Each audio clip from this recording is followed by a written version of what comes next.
Okay, so let's talk about one of the most anticipated movies that y'all have been wanting me to discuss on the channel, and that's RRR. Now, this film is already been out for some time now. Finally got the chance to check it out, so let's go ahead and talk about it. But before we do, go ahead and hit that subscribe button and hit that notification bell. We're on the road to 25,000 subscribers. Make sure you follow us on our Twitter, TikTok. Culture Elixir is the name, same as the channel. But let's get into RRR. So this movie takes place in the 1920s during the British invasion in India and all of that. The British Raj, that's what they call it here. And we follow the tyrannical Scott Buxton as well as his wife Catherine, as they are pretty much some of the most sadistic people we're going to meet here. And pretty much we see the beginning of the film where they forcefully abduct Mali, a young girl who is having a talent for singing from her tribe. And this pretty much starts a whole thing now, because this is such a horrible thing that they did here. And so we see that the tribe's guardian, whose name is Bheem, actually tries to go and rescue her by going into Delhi, and he is going to go under a disguise of a Muslim man named Akhtar, and we are going to see him very much so try and figure out what happened to Mali and save her and bring her back to the village. So that pretty much sets up one part of the story, because this is sort of split into two different stories here. Then we actually learn of our other character Raju, who we see that Catherine has enlisted in assistance for what impending danger might be coming to them, as they are warned and sort of foreshadowed about Bheem. And so what Raju plans to do is attend pro-independence gatherings in order to find clues about what exactly could be coming to Scott and Catherine. So through this pro-independence gatherings that he goes through, he actually gets the attention of one of Bheem's guides, aides, whatever you want to call them, and then sort of falls for what Raju is spewing here, and very much so tries to let him know and get him into the whole plot that Bheem has been planning here. But then when he discovers what exactly has been happening, he tries to run away from all of this. We then see Bheem and Raju come face to face and don't know who they are, like at the moment that they're on opposing side of things, and they actually unite and get into a thing where they actually save a boy from a train wreck that happens, and this sort of starts the friendship. And as we know, they're on opposing sides, so this whole dilemma is about to get even bigger, because they both aren't on the same sides, but they've sort of started to blossom this relationship already. They actually grow closer eventually too, because Bheem has this thing for Jenny, who is actually Scott's niece as well, and Raju kind of helps him out with this whole thing here as well. And so this is something that keeps on building and building, and you're just waiting to see how it will happen, right? Bheem then discovers where Mali's being held in captivity, and this is all through getting closer to Jenny, which he had no clue or was unaware at first about her being Scott's niece as well. Raju then discovers where Bheem's aide is and then goes to apprehend him, and then he gets him interrogated. But then we see that he actually gets attacked by a snake, and then he is ultimately at the fate of not realizing how to get like this venom or antidote or any of that. And then we realize that only the Gons, who is the tribe where Bheem comes from, are able to very much so get this antidote. He then approaches Bheem and lets him know what happens. Bheem, of course, immediately goes to help him out and tries to help him. Bheem also pretty much gives his identity and the mission of what he's out there doing. Through all of this, however, he doesn't, however, still know Raju's true identity here. We then see at an event that Scott is having that men barge in with Bheem and the wild animals that we have been seeing them get and capture throughout the film, as well as with the tiger at the beginning and all of that, and they are using these to attack Scott's guards and all of that, and allowing Bheem to fight. Raju then arrives and tells Bheem about what's going to happen, that Scott intends to kill Mali, so Bheem surrenders because he doesn't want this to happen, of course.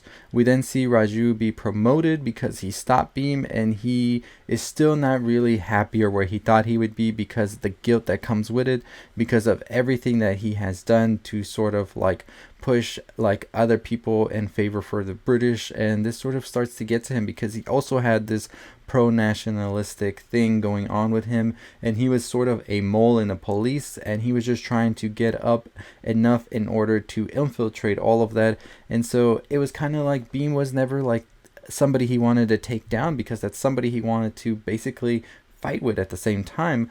We then see that Bheem is going to have a public flogging, and through this, Raju tries to tell him just be remorseful, say you're sorry, all of this, don't let this happen.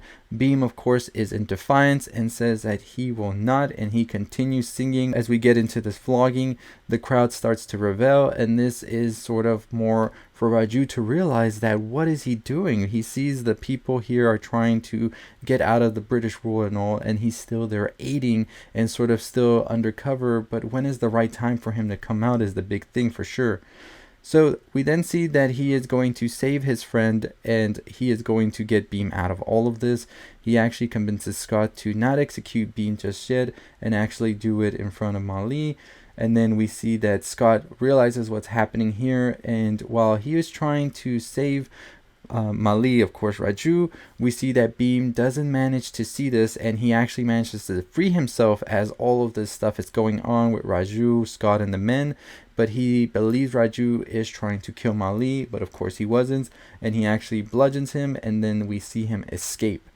We then get to months later where we realize that Bheem and Mali have escaped with everybody, and then we come face to face with Sita, who is Raju's fiance, and who lets them know about the actual thing that Raju was trying to accomplish and sort of try to free everybody and sort of get the weapons, artillery, all of that. But it turns out that they actually have found out about all of this, and now they are going to execute Raju as well.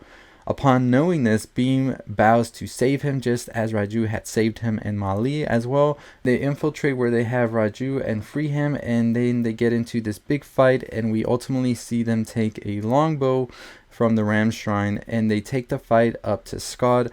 They then flame a flaming motorcycle, which pretty much ignites, and this explosion kills many of Scott's people as well as Catherine, and pretty much going full circle to just how sadistic Catherine was as well. We know that this is coming, and then they finally have Scott wounded, and Raju and Bheem execute him with an English rifle, sort of making everything whole. And then they get all of Scott's weaponry, and then they reunite with Sita and Jenny and pretty much give us our ending there. In the end, of course, we break into a big dance number, and that's our ending right there. So I think that this film was really great and really shows us, especially at a time that was a very dark period here in this country, and how we saw these two opposing people from different backgrounds sort of have the same goal in mind, but they were approaching it differently.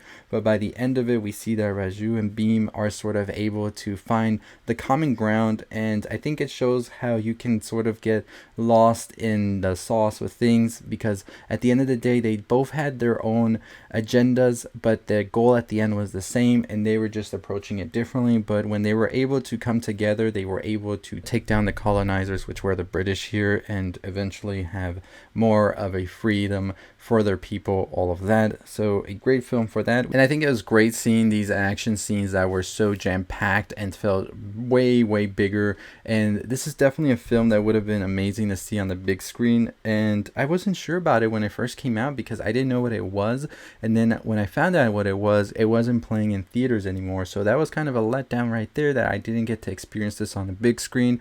But I definitely do think that seeing this now on Netflix and all that, I do hope that it gets a re-release on the big screen. Who knows, maybe it might, because the sort of like feelings for this movie have been growing stronger as it's already more accessible for people, and I feel like they could have a re-release for this in theaters for sure. So we'll definitely keep an eye out for that, and if it does, we'll definitely go check it out. But let me know what y'all thought about it as well. So what does the ending exactly mean for RRR? Well, basically, I think the ending just goes to show that sometimes these ideas of, maybe in this case, the revolution and everything, could be viewed as different routes to take it. Raju wanted to take it in one route, Bheem wanted to take it in another, and by the end of it, it's like they both had the same goal, the same like end post they wanted to get to, but they were just going at a different route. And this sort of has an opposing view, because when you think about it, they both were trying to do it differently, but by the end of it, they both had the same goal, so they've always could have been working together. But I think that's the whole thing that they're trying to discuss here, how maybe sometimes we as people can sort of all want the same thing in the end, but we think of the sort of like what's the word to say here, the way to get there is different from what our partner or our neighbor might think is the way to get there. But by the end of it, we all want the same thing. So if they would have just like sort of been able to come to an agreement beforehand about and know each other more, maybe they would have found a way to work together from the beginning. But by the end of it, it's just like that. Like, you don't ever let anybody else down. And Bheem saw this with Raju, who he very much so was like a friend with at the beginning. Then they had their sort of distrust to one another, but by the end realized that they were still on the same page, so they needed to be together and stick it out. And that's why Bheem went back to save Raju, because he knew that Raju was always like in his heart, like doing the right thing and trying to do what's best for the people. And so that's the big thing right there for sure.